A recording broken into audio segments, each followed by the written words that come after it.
Lima ka lalaki nga matod pa nagtukod og payag sa usa ka pribadong luna sa Barangay Baracatan, Toril District, Davao City. Giaresto sa otoridad. Duha kanila nakuhaan pa og armas. Ani ang report. Priswan ang gitugpahan sa lima ka lalaki nga giilang sila Raul Dalugdog, Roberto Dalugdog, Eddie Rabon, Lloyd Villa ug Jeffrey Kanakan.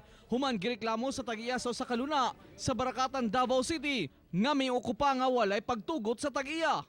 Nakuhaan pa silang gibuntar nga kubo ug mga armas sama sa homemade KG-9, caliber .22 airgun ug mga sundang. Naabtan ang lima ka tao sa payag dito sa lupa sa nagreklamo, and then two of them are in possession of firearms.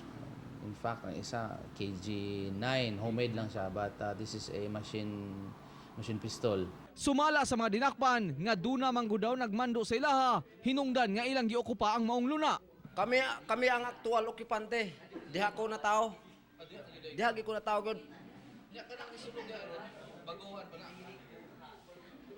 Ang kanang bago nga tao ron diha nakapalit pud na sa daan diha nga kuan nga yuta nga nakasikbit sa among area. Aminado silang ilaha ang maong mga armas pero pang depensa lang kini sa kaugalingon, apan dili kini rehistrado. Depensa lang. Kay ano na kaagin ang harassment niya. Nagpabuto ba sila? Sa kwanto sila nagbuto sa public to sila sa karsada, sa tindahan ba? Sa inisyal nga investigasyon, duha sa mga dinakpan ang pasakahan og kasong illegal possession of firearms, samtang tulo mahulog lang sa trespassing. Ang duha definitely 10591 because of the possession of firearms without the pertinent documents. Possible to maging suon. Oo.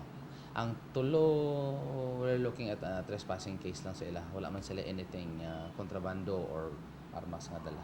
Kauban si Melchor Awing sa kamera. Ako, si Real Soroche para sa One Mindanao.